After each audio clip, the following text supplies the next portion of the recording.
All right, well, earnings season well underway now. Bank of America out this morning with its results. The company beating on the top and the bottom line. Of course, one of my favorite riffs is that if you're a bank and you can't figure out how to beat the earnings, what's the point in being a bank, right? You got to be able to make the numbers work.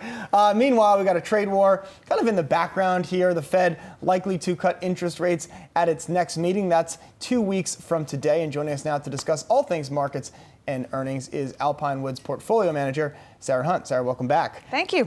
So let's just start with the banks this week. We've heard from a number of them in the last 3 days. Any kind of big picture on the U.S. economy that you're taking away from the financial sector right now?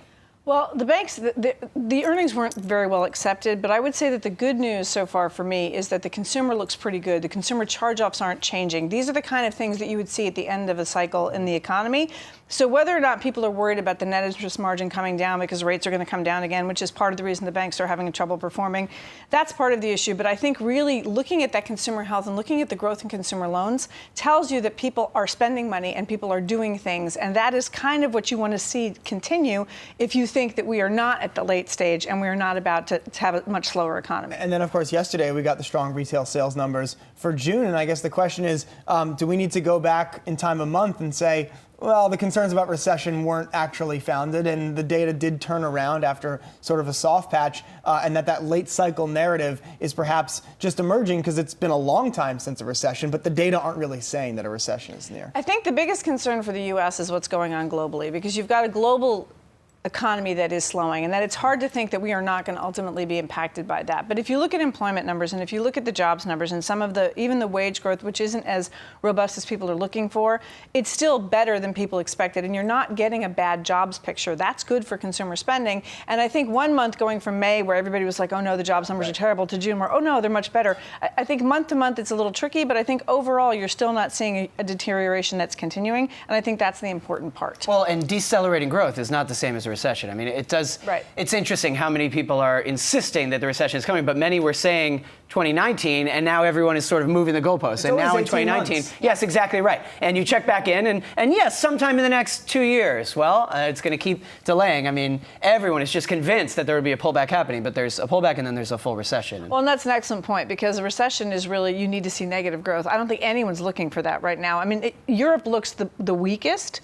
China is having some problems, but I don't think anyone's looking for negative. I think they're just looking for that deceleration, and when that second derivative goes negative, everybody starts to worry. But I don't think that that's going into, a very big deceleration. I think it's just less fast than it was and not so bad. So I'm so conflicted, because I think oftentimes strategists and economists say that our job is not to pontificate, our job is not necessarily to even forecast what's going to happen for sure. But then what is your role? When you're in this kind of an environment, of course, the trade war was the looming cloud for a long time. It still is a little one. Mm-hmm. Where do you feel as though you can be aggressive in your strategy as you advise clients? People have just decided they care less about the trade war, but it's still there. Still there.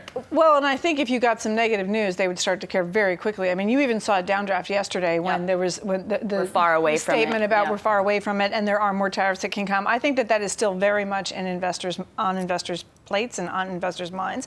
I think that have some growth even in a decelerating environment. I think that you can look for places where either you feel comfortable waiting, it's got a good dividend yield, it's reasonably priced, or it's expensive, but you know what, the growth is there and people are willing to pay for that right now. Are there any names that you like right now? Looking in some places where we don't have a lot of exposure, there's some places in software that I think could be interesting, but it's a little tricky from a valuation perspective. You have to try to look at ways, because traditional valuation metrics are a little challenging on a lot of the tech stocks right now, right? So everyone's looking for ways to say, okay, but what does this really mean? And what am I really counting on? What's the recurring revenue stream here? What is that worth, and what should that be worth in a low interest rate environment that we believe is going to continue? Yeah, I don't think Ben Graham is getting excited about 22 times sales, but that's kind of the world we're in. All right, Sarah Hunt, Alpine Woods, thanks for joining us. Thank you.